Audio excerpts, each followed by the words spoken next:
Hey, what's up gamers? It's Eclipsing, and in this video, I'm going to suffer. There's been this art challenge floating around on Instagram and Twitter where the artist draws kind of the opposite of how they usually draw their art. For example, people who typically do very muted colors will use vibrant ones, and people who use thin line art might try really bold lines. So I thought, hey, that sounds kind of fun. So I asked on my Instagram story for my followers to tell me what my art style is like, and I will try to not do that for this challenge. There were a couple of cute responses. Love you guys, real cute. Thanks so much for the support and the love. There were also some weird ones. Questionable?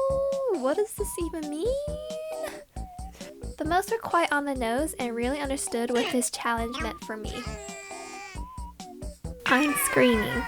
In general, I was able to see a pattern in the descriptions you guys gave me and consolidate it into a few points that I used to guide me through this challenge.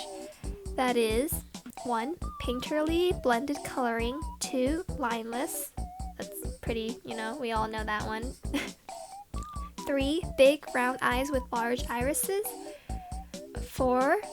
Rounded features, and 5. Soft colors. There were some other comments about, drawing a lot of cute girls and stuff, but I decided I want to keep the subject the same to really show how stylistic difference makes as opposed to a change in subject. Good stuff, definitely a list to make me cry. Let's get started. For the subject, I decided to go with something I've been drawing a lot lately, and that's my new OC, Toki. I haven't made an OC in a really long time, and I just find her to be very cute and threatening, and TBH, the gun stuff was a meme at first, but it became a reality, so y'all best behave or face her adorable bun gun. I think my recent illustrations of her do encapsulate those points that I just mentioned, so doing a 180 on this would be very striking.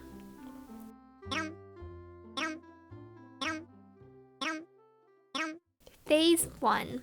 Sketch. I started off with a sketch as usual, but this time I really had to think about where the lines would go because unfortunately, now I am forced to do line art, so I have to be a bit more careful with my sketches.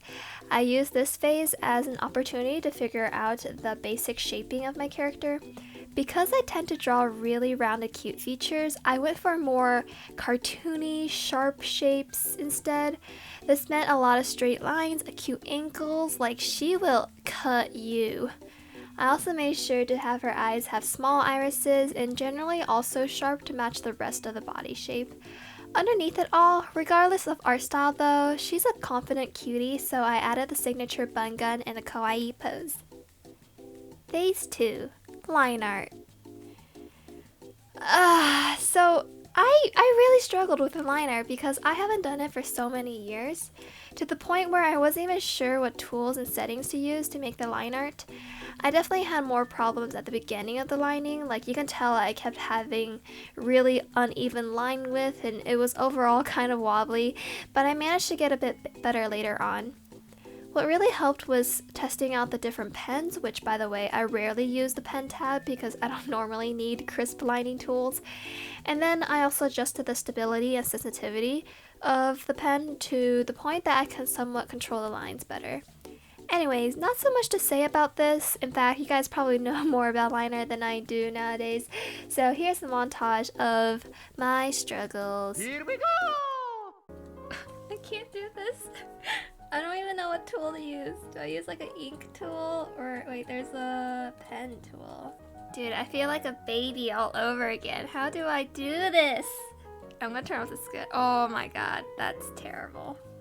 Never turn off sketches. That's how you see what you've done.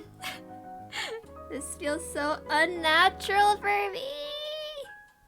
One side is heavier lines than the other. Good job.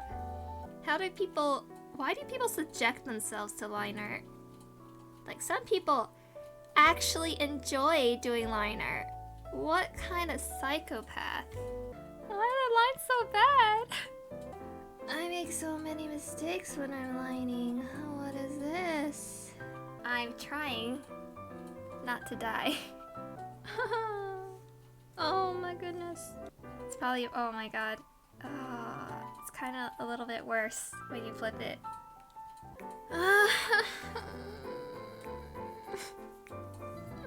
Why does it look so weird? It's okay, I'm almost there. Just be strong.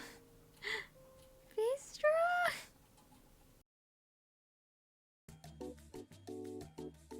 Phase 3. Coloring!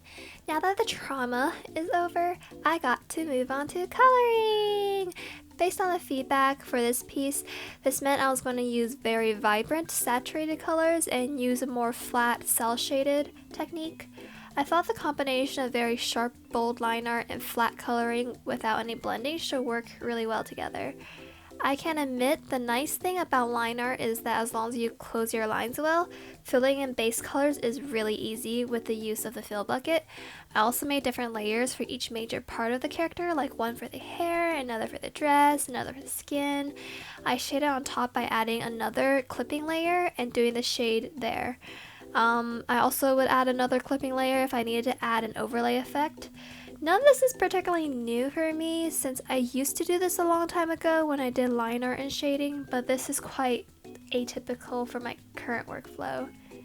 In general, I just use some regular solid coloring tool to define blocks of shade and light, also very angular in shape, and just followed the edges of the line art as a guide. I went with a kind of blue/purple overall feel to the colors as a way of saturating it and making it very colorful. So you can see anytime I shaded white, instead of using like a pale blue, lavender, or gray that I normally would do, I went with a pastel pink or purple. I definitely do some of that in my other artwork where I use kind of more like fun colors like pinks, purples, blues to shade in whites and stuff, but I didn't do that so much in my drawings of Toki, which I kept to more realistic tones, so this showed a huge contrast, exaggerated by the fact that I wasn't doing any sort of blending here either. Phase 4. Line color and detailing.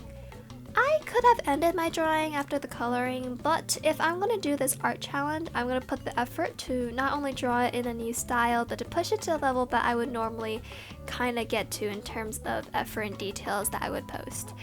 In this last step, I adjusted the colors of the liner so that it's not just black.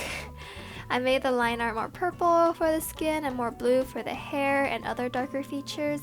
I added lighter colored lining around the borders of dark parts so that they would really pop out. Without it, the bows just kind of get lost in the middle. I also used this as an opportunity to add some lining to some blocks of shade and fix my terrible line art somewhat in places where it's too thick. The face was updated a little bit because it was looking kind of weird and plain, so I popped some brightness to the eyelids and frosted the lashes and gave her lips some more detail. Overall, this step really brought the drawing to a more polished state. One of the fun things I tried out was adding some pattern texturing to the hair, which is something I don't normally do. It gave it sort of a pop art feel, which is cool. And with that, I was done. Before I show you the side-by-side comparison, just a quick plug.